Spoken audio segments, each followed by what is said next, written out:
오늘 문 대통령의 지지율이 36.7%로 역대 최저치를 기록했다라는 여론조사 결과가 나왔는데 이것도 한번 좀 살펴보도록 하겠습니다. 지금 2주 연속 30%에 머물고 있는데 지금 오늘 나온 결과는 이제 YTN 리얼미터에 의뢰해서 나온 결과입니다. 36.7% 역대 최저치인데요. 예. 어떤 이유 때문이라고 보십니까? 일단 가장 큰 거는 부동산 문제가 가장 크게 작용을 하고 있고 또 하나는 이제 코로나 관련해서 지금 상황이 좀 안 좋지 않습니까? 여러 가지 지금 확진자 수가 갑자기 늘고 계속 지금 증가하고 있는 상황이고 사회적 거리두 단계를 높였음에도 불구하고 거기에 대한 효과가 지금 미흡하게 나오고 있는 상황이에요. 이 부분도 사실은 좀 부정적인 평가에 영향을 미쳤을 것 같고요. 예. 그리고 이제 윤석열 총장과 추미애 장관 간의 어떤 갈등 요소 이 부분이 영향을 미쳤을 가능성이 있다고 보여지는데요. 일단 이제 공수처 문제는 어느 정도 일단락이 됐고요.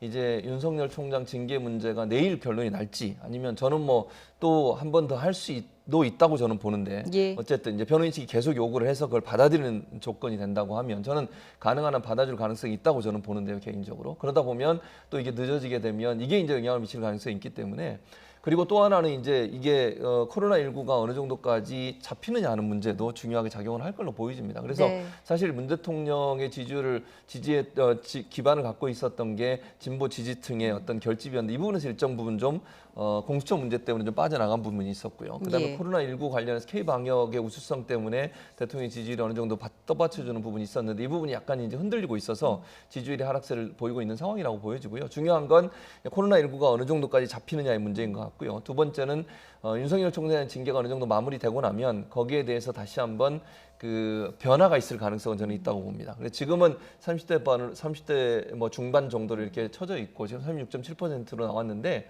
이 부분이 이제 이번 주에 윤석열 총장 징계와 코로나 어떤 사태의 변화 이 두 개 추이가 결국은 대통령 지지율에 영향을 미칠 가능성이 있어서 이 부분이 어떻게 전개되느냐가 결국은 대통령 국정수행 평가에 반영될 가능성이 있다고 보여집니다. 예, 오늘 이 지지율 여론조사를 봤더니 그동안 그래도 견고했던 40대층에서도 지지율이 많이 떨어졌더라고요. 그 부분은 어떻게 봐야 됩니까? 네, 지금 지난주까지도 예. 이제 40대만 빼놓고 30%대였는데 40대만 한 40%대를 유지했습니다. 그런데 예. 아마도 40대가 사실 지금 낙폭이 좀 있어요. 그것 때문에 전체적으로 지금 최저치를 계속 기록하는 것 같습니다.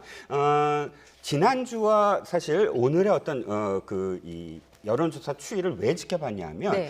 지난주까지 지지층이 지금 빠져나가는 이유가 그만큼 지지를 해줬는데도 불구하고 공수처법이라든지 개혁 법안을 제대로 드라이브를 걸지 못했다. 그 이유 때문이다라는 해석이 있었어요. 그렇기 네. 때문에 공수처법을 포함해서 개혁 법안, 소위 얘기하는 민주당이 얘기하는 개혁 법안이 통과되면 이번 주는 좀 회복될 것이다. 내지는 그래도 어쨌든 횡보를 유지할 것이다. 이런 예상을 지난주에 했거든요. 그런데 오늘 어쨌든 보면 공수처법이 통과된 그 즈음에서 한 여론조사거든요. 그렇기 때문에 지지층이 그렇다면 공수처법만이 아니라 현재 상황을 상당히 부정적으로 바라보고 있다. 즉, 교수님도 말씀하셨지만 사실은 코로나19와 관련돼서 불안한 상황이 이번에 굉장히 좀 40대까지도, 그러니까 지지층까지도 거기에 불안한 심리가 좀 적용된 게 아니냐. 우리가 이 올해 초에 마스크 문제가 한번 걸렸을 때 대만과의 어떤 비교를 했고 또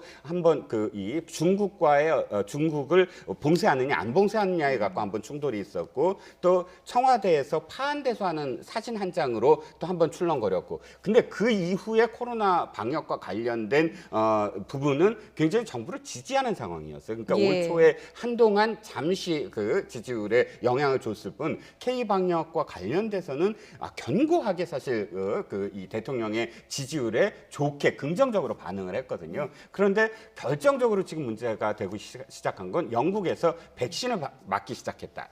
뭐 이런 그리고 미국에서 FDA 승인을 했다. 화이자와 관련해서. 그런데 우리는 어떻게 됐느냐라는 질문에 대한 답이 사실은 적극적으로 지금 이 국민들이 수용하기에 흡족한 답은 아니다라는 그게 반영된 게 아니냐 싶습니다. 예, 지금 이번 주에 대통령 지지율 하락에는 코로나19 방역도 지금 한몫을 했다라는 게 이제 두 분의 의견이신데 이 코로나19 확산에 여야 대책 마련을 촉구하고 나섰습니다. 이낙연 민주당 대표 그리고 국민의힘 김종인 위원장의 발언 차례로 들어보시죠. 국민 누구나 손쉽게 신속 진단 키트로 1차 자가 검사를 하고 그 결과에 따라 추가 정밀 검사를 받도록 하면 어떨지 논의할 시기가 됐다고 생각합니다. 현재 검체 채취 행위는 의료법상 어렵습니다. 그러나 위기에는 기존 체계를 뛰어넘는 비상한 접근이 필요합니다. 신속 진단 키트를 통한 자가 진단으로 기존 방역 체계를 보완하는 방안을 당 정책위가 정부 및 전문가들과 협의해 주시기 바랍니다. 백신과 관련해서 정부의 이야기를 어떻게 믿어야 할지 국민들은 굉장히 의아하고 있습니다. 일부에서는 내년 3월이 되는 백신에 우리가 주입이 가능한 것처럼 얘기하시는 분들도 계시는데 실제적으로 백신이 확보되지 않는 상황에서 과연 그거를 믿을 수 있을 것인지 하는 이러한 또 의심을 갖지 않을 수가 없습니다. 저는 오늘 문재인 대통령에 몇 가지 질문을 하겠습니다. 대통령은 지난 3월 코로나 백신 개발을 공언한 바 있는데 그동안 백신 개발 진행 상황에 대해 국민들에게 소상히 보고를 해주시기 바랍니다. 미국, 영국 등은 이미 접종이 시작된 반면 우리는 아직 백신 개발도 백신 구매도 제대로 되지 않는지 국민적 궁금증에 대한 답변을 요구합니다. 예, 이렇게 야당은 이제 K 방역의 한계를 인정해라. 그러면서 백신과 병상을 빨리 확보해라라고 하고 있고 조금 전에 들으셨지만 이제 민주당 이낙연 대표는 자가 진단 방식을 도입하자라고 대안을 제시를 했습니다. 어떻게 보십니까? 일단 그 첫 번째 김종인 지금 비상대책위원장이 얘기했던 부분들은 좀 어느 정도 명확하게 돼 있다고 저는 봐요. 예. 전체적으로 지금 정부가 밝힌 내용을 보면 4,400만 명분의 백신을 구매를 계약을 했다라고 얘기를 하고 있잖아요. 440만, 4,400만, 4,400만 명. 1,000만 명분만 일단 계약이 완료. 계약 완료된 경우는 정경청장의 발표에 따르면 아스트라제네카에서 만든 약품의 백신에 대해서는 계약이 완료됐다고 얘기를 했고 나머지 화이자나 존슨앤존슨이나 모더나에서 만든 거는 계약 법적 구속력을 갖춘 합의서가 있다라고 얘기를 했어요. 그러니까 이게 계약을 완료했다는 것과 법적 구속력을 갖춘 합의서가 있다는 부분들을 어떻게 해석하느냐의 차이라는 문제를 보는데 저는 정부가 적극적으로 나서서 합의서를 만들어서 합의를 했고 그다음에 계약 완료된 아스트라제네카 같은 경우에는 우리나라에서 생산이 되는 거잖아요. 물론 예. 회사는 영국 회사지만 현재 SK에서 그걸 만들어서 지금 우리나라에 생산이 되고 있는 상황이에요. 그러면 가장 빠르게 도입이 가능할 수 있고 또 아스트라제네카가 만든 백신이 갖고 있는 특징 중에 하나는 뭐냐면 다른 화이자나 이런 데서 만든 데는 영하 70도나 아니면 아주 그 저온에서 운반을 해야 되는 위험성이 있는데 이 아스트라제네카 같은 경우에는 그런 저온이 아니어도 운반이 가능하기 때문에 실제적으로 4,400만 명분을 맞추는 데는 저는 큰 문제가 없다고 봐요. 근데 지금 김종인 위원장 말씀하신 거 보면 소상히 보고해 주기 바란다는 백신 개발 진행 상황은 우리나라 지금 진행 상황에 대해서는 임상 실험 하고 있는 걸 알려주고 있습니다. 3상까지. 그 부분은 이제 청장이 또 얘기할 거고요.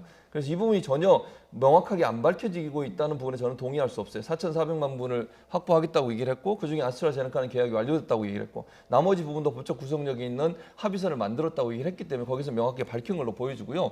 구체적으로 도입되는 시기나 이런 부분 물론 대통령은 3월에 시작하도록 하겠다고 말씀을 하셨으니까 그 이후에 어떻게 될지는 이제 도입되는 부분들 또 백신이 들어오는 과정에 혹시나 지금 유럽이나 미국은 막고 있는 상황에서 부작용이 생겨냈을 때는 또 속도가 늦어질 가능성도 있지 않겠어요? 이런 부분들을 고려해서 들어올 것이기 때문에 이 부분을 명확하게 밝히지 않았다고 얘기하는 건 저는 동의할 수 없다고 보고요. 그 다음에 이제 우리 이낙연 대표가 얘기했던 부분만 제가 말씀드리면 그 부분은 현재 잘 아시는 것처럼 이게 갑자기 많은 사람이 늘어나는 이유 중에 하나가 뭐냐면 무증상 상태나 아니면 감염원을 제대로 파악하지 못한 상태에서 전파가 너무 빠르게 되고 있기 때문에 이걸 찾아내기 위해서는 모든 사람이 받는 게 가장 합리적인 방법 중에 하나예요. 그러면 모든 사람이 받게 되면 숨어 있는 확진자들을 찾아낼 수 있고 그 사람들을 통해서 치료를 하거나 아니면 격리를 하게 되면 확산세를 줄일 수 있는 방법이기 때문에 그 방법을 쓰겠다고 하는데 여기에는 물론 한계는 있습니다. 무슨 말이냐면 자가 진단하는 거 신속 진단 키트는 정확도가 좀 떨어져요. 그래서 이 부분은 사실은 방역 전문가들과 좀 협의가 필요한 부분이다 이런 생각이 듭니다. 예. 자, 일단 아스트라제네카, 화이자, 모더나가 있습니다. 근데 그러니까 화이자, 모더나는 이미 시제품이 출시가 됐고요. 영국에서 이미 할머니한테 맞힌 게 화이자입니다. 그리고 미국이 승인을 해서 미국은 곧바로 지금 맞추기 시작할 겁니다. 그런데 문제는 아스트라제네카가 확실하게 계약을 했어요.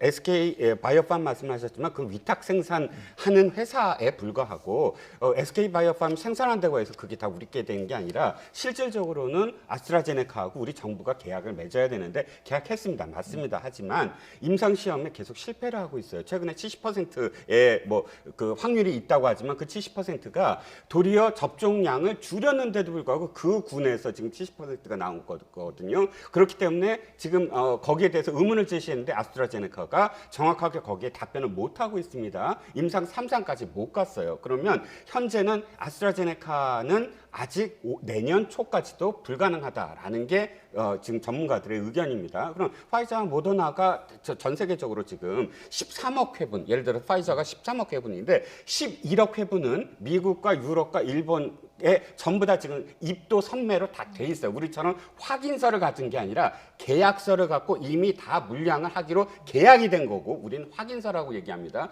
확인서는 뭐냐면 다시 말씀드리면 그러니까 그 저쪽 국가와 이 파이자와 우리가 지금 합의서를 맺은 게 아니라 코백스라고 해서 지금 WHO가 만든 기구인데 이 코백스라는 기구는 어떤 기구냐면 미국이나 일본이나 유럽은 이미 입도 선멸을 하고 계약이 다 끝났기 때문에 나머지 국가들에게 배려를 해서 나눠주겠다. 하는 기구에 불과해요. 현재 그러니까 지금 김종인 위원장이나 혹은 전문가들이 지금 묻는 건 뭐냐면은 4,400만 명 분이 과연 진짜로 계약을 한 것이냐. 그러니까 다른 나라는 계약을 했어요. 입도 선매를 했고 지금 언제 맞춰주겠다는 게 계획이 나와 있습니다. 근데 화이자나 모더나를 묻는 거예요. 아스트라제네카는 아직 멀었거든요. 화이자와 모더나를 다른 나라가 다 맞고 있는데 우리는 안 맞고 있다. 언제 그럼 맞춰줄 거냐? 그러면 실제로 계약을 어떻게 할 거냐? 코백스는요 언제든지 사실은 이 뒤로 밀릴 수밖에 없어요.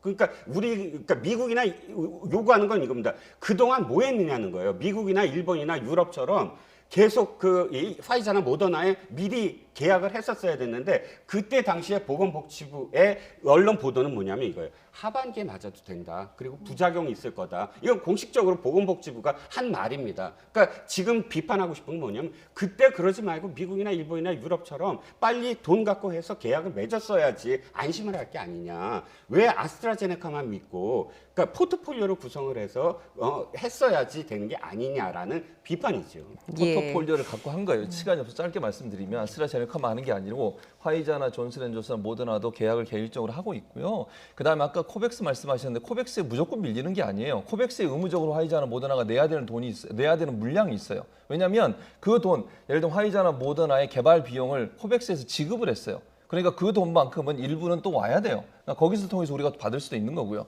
그러니까 일방적으로 그렇게 얘기할 게 아니라 물론 지금 아스트라제네카가 여러 가지 문제가 있어서 임상 실험이 늦어지고 있다고 하면 그 부분도 우리가 확충해 가는 거고 우리는 계속 지금 다른 어떤 백신 회사들과도 계속 계약을 하려고 노력을 하고 있는 거잖아요. 뭐 정부가 안 하는 것도 아니고 그런데 그걸 무작정 비판할 게 아니라 그럼 구체적으로 어떻게 할 거냐 하는 부분에 대한 질문을 해야 되는 건데 너무 이게 백신을 우리가 하나도 안 하는 것처럼 그렇게 얘기하면 안 된다는 말씀 드리는 거예요. 예, 알겠습니다. 지금 뭐 두 분의 백신 확보를 놓고 두 분의 좀 의견이 다른 만큼 국민들도 좀 속 시원하게 지금 언제쯤 국민들이 백신을 실제적으로 맞을 수 있는지 그 부분을 좀 궁금해하는 게 아닐까 싶은 생각이 드는데요. 앞으로 지금 3단계 검토까지도 지금 예상되는 상황인데 앞으로 이런 부분들도 대통령 지지율에 영향을 미치지 않을까 하는 생각이 듭니다.